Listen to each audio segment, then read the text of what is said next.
Good afternoon, ma'am. I am Mia Clear, your student nurse for today. Can you please state your name and your birthday, please? I am Alina Heraldo and I was born on January 7, 2002.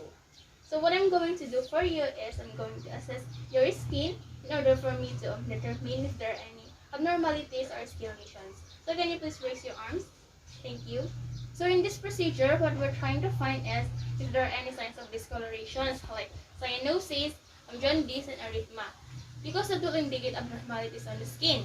So upon inspecting, we should also take note the odor of the skin. So the skin color of my patient is from light to brown color, which is normal. So the next is the integrity. So what we're trying to look in here is if there are any signs of bruises, wounds, or any signs of skin lesions.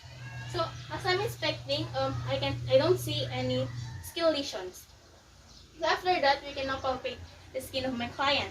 So the first thing that we're going to do is assessing the temperature. So we're going to use the back of our hands because it is more sensitive to temperature rather than the front part. So what we're trying to feel is if there are any signs of fever. But it seems like the skin of my patient or the temperature of my patient is normal. So after that, the skin turgor. What we're going to do is we're going to pinch the lower part of the clavicle. So if the skin didn't immediately return back, it means there is a sign of a skin turgor. But the skin of my client returned immediately, so there is an absence of a skin turgor. So after that, we can now assess the hair and scalp of the patient. So I've already put my gloves. The first thing that we're going to assess is the color, the quantity, and distribution of the hair. We must take note also if there are any signs of alopecia. So this is a condition where it causes our hair to fall out.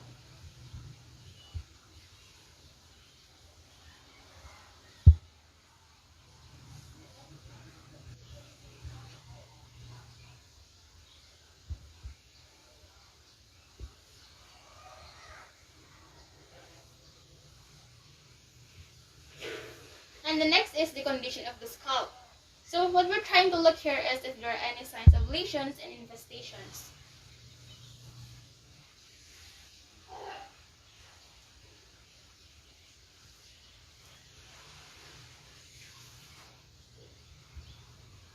And the last is the texture of the hair. If it is smooth, wavy, or curly, and if there is a sign of parasites or lice, and factors that can affect the scalp.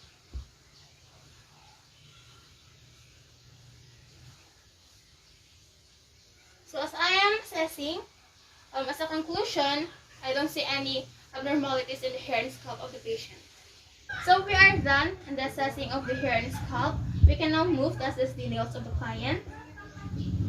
So what we're trying to look here is if there are any signs of clubbing or if the nails are in good condition.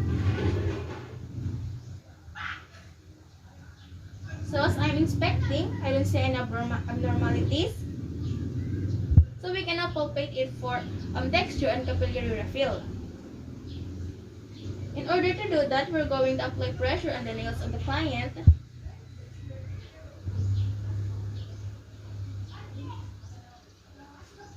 And if it returns immediately, it means it has a fast refill, so it is normal.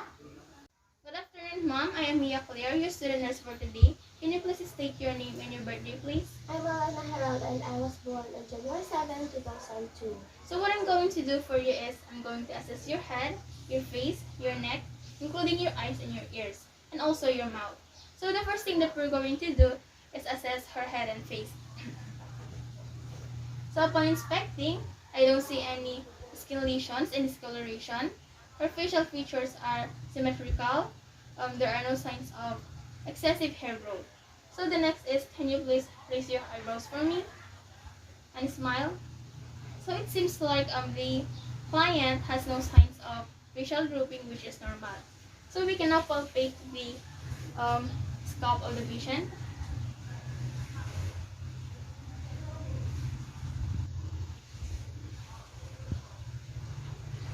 So upon palpating, I didn't feel any lumps, bumps, or masses in her scalp, which is also normal. So the next is we're going to palpate her bony structures, starting from the frontal lobe, from her cartilage, zygomatic, and up to her temporal bone. And next is her maxillary and palpate across. So upon palpating, I didn't feel any swelling or disruptions in her face. So the last is palpating the temporomandibular joint. So in order to do that, we're going to place our hands or fingers in her TMJ. Can you please open and close your mouth? One more time. So as a conclusion, I didn't feel any clicking or grating in her TMJ. So all in all, everything is normal. So we are now done assessing the head and face. We can now assess the nose of the client. So we're going to start inspecting the frontal and maxillary sinuses. So as I'm inspecting, I don't see any presence of edema and puffiness under the client's eyes. While her parotid and her submandibular, I don't see any redness. So we can now palpate them. Do you feel any pain? No. So as I am palpating, I don't feel any inflammation and swelling. While her parotid and submandibular, do you feel any pain here, ma'am? No. I don't feel any enlargement. So the next is her lips, oral mucosa, her teeth, and her tongue. So I'm going to inspect your lips. And it seems like normal and pinkish in color. So can you please open your mouth?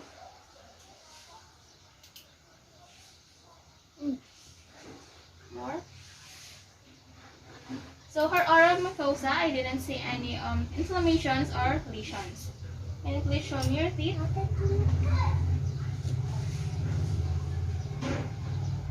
Okay. Let out your tongue.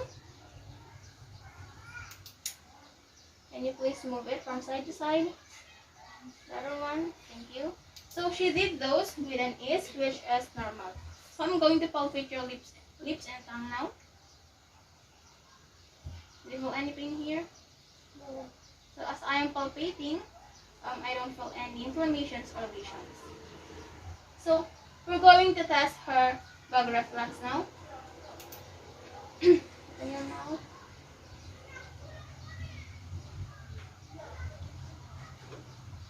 So her gag reflex is really good. So the next we're going to inspect her neck. So as I'm inspecting, I don't see any inflammation or enlargement in her lymph nodes. So we're going to palpate it. You want me to touch you now? Do you feel any pain? No. So upon palpating, I didn't feel any masses, which is normal.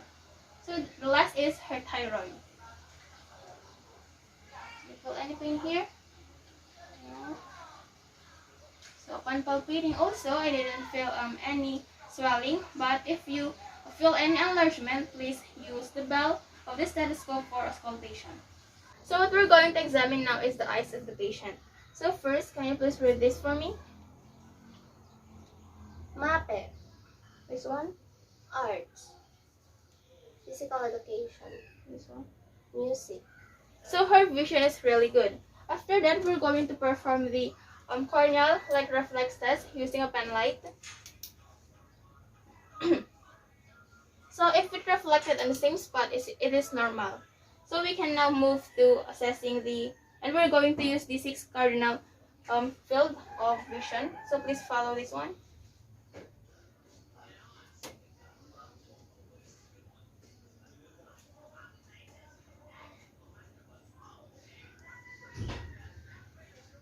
So I didn't see any involuntary shaking of the eyes. The next is, please cover your right eye and tell me how many fingers that I'm pointing out. 2, 3, 4. So you can put them now and blink once. And then cover the left eye.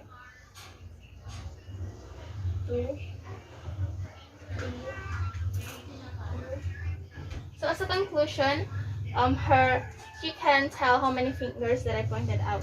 So after that, we're going to assess the eyes of the patient. So her eyelids are both symmetrical and equal. Her eyelashes are also evenly distributed. Can you please look at me? Her sclera is whitish in color, and I don't see any signs of lesions or edema, so it is also normal. So after that, can I please check your conjunctiva? Look upward and downward. So I didn't see any redness, so it is also normal. Close your eyes for me and open. So the patient doesn't have any trouble in opening and closing her eyes. So after that, we can now examine the pupils of the patient. So her pupils are both round and equal.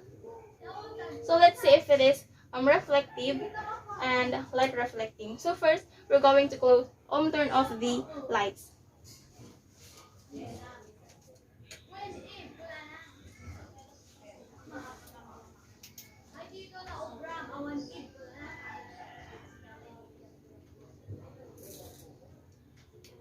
So I can see that they are both reflective and light reflecting because they are both constricting.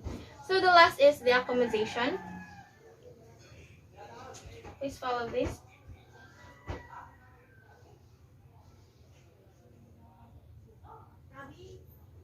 So her accommodation is also good.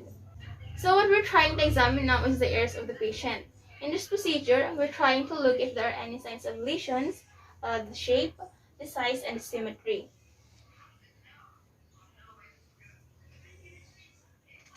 So as I'm inspecting, I don't see any signs of lesions or any abnormalities.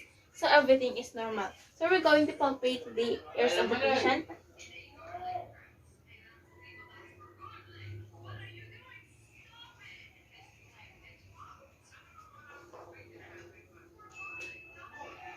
So as I'm inspecting, I don't feel any inflammation, swelling, or tenderness.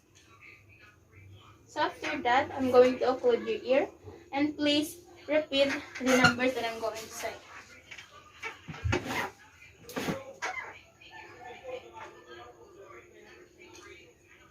5, 2, 3. 5, 2, 3. The other one. 7, 8, 3. 7, 8, 3. So the hearing of the patient is normal. So we're going to determine the respiratory rate of the patient.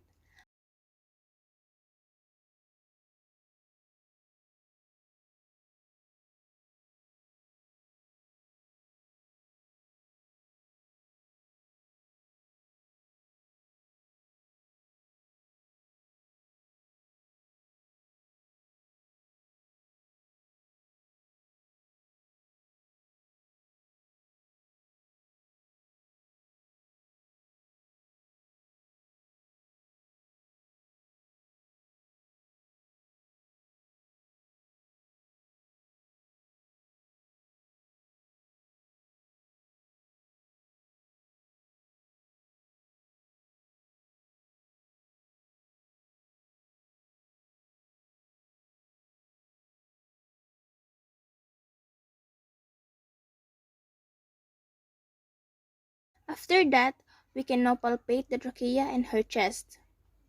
We must take note if there are any signs of lesions, masses, tenderness, or any pain that can feel by the patient.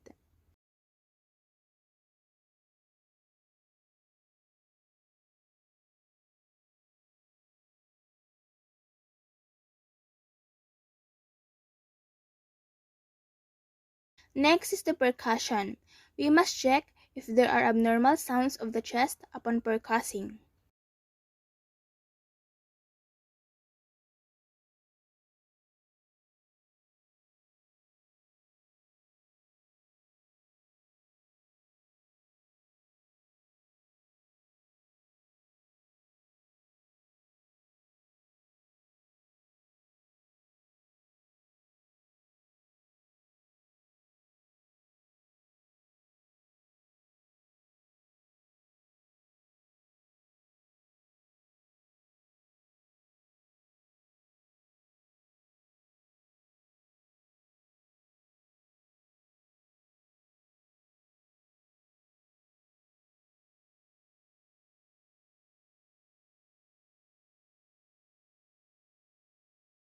The last is auscultation. We're going to hear breath sounds using the diaphragm of our stethoscope in order to determine if there are any signs of stridor, crackles, or wheezing.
We are going to examine the cardiovascular system now. First, we'll inspect the carotid and venous pulsations, then move the head of the client for 45-degree angle in order to measure the jugular vein. Then, we're going to palpate the carotid as well as the jugular vein. Make sure to note the rate, rhythm, amplitude, contour, symmetry, elasticity, and trills.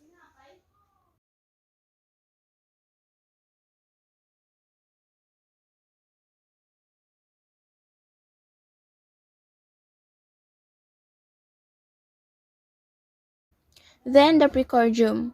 We should also note the size, duration, and diffusion of impulses.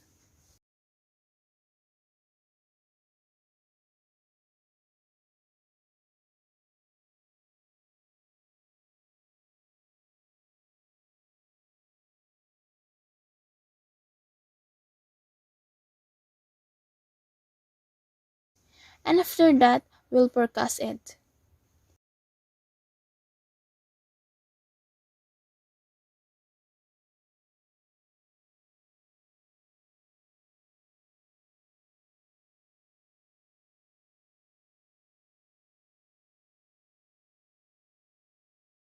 So we can now auscultate the precordium, the apex, and the xiphoid area.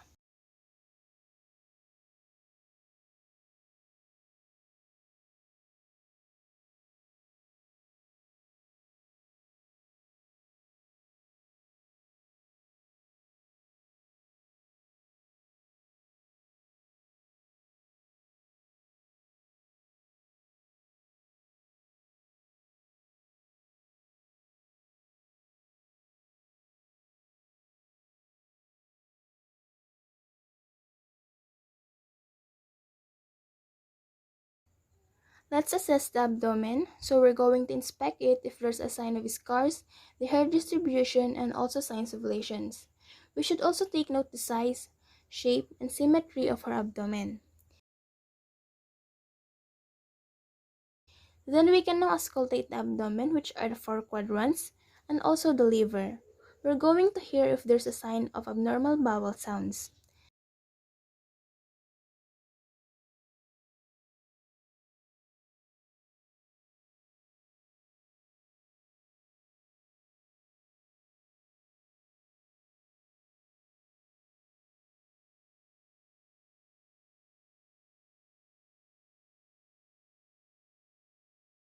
Then forecast the abdominal organs and also the costoverbal angle, and take note the areas of tympany, dullness, or tenderness.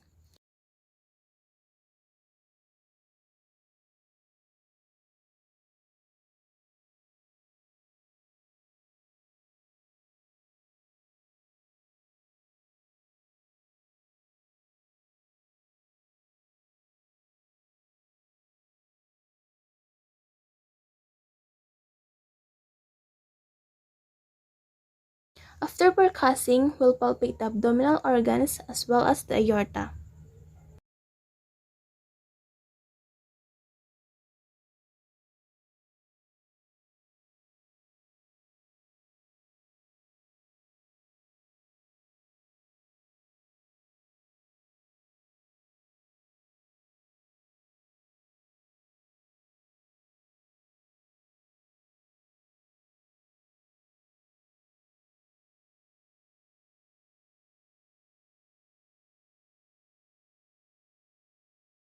Last is the musculoskeletal system.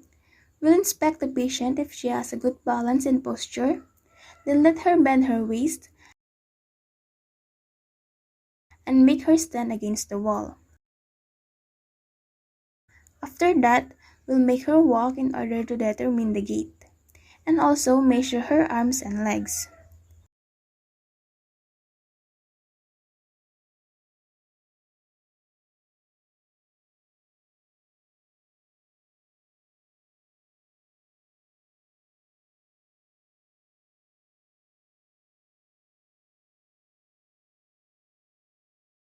We're going to palpate her muscles and muscle strength by performing some activities and note for tenderness and involuntary movements.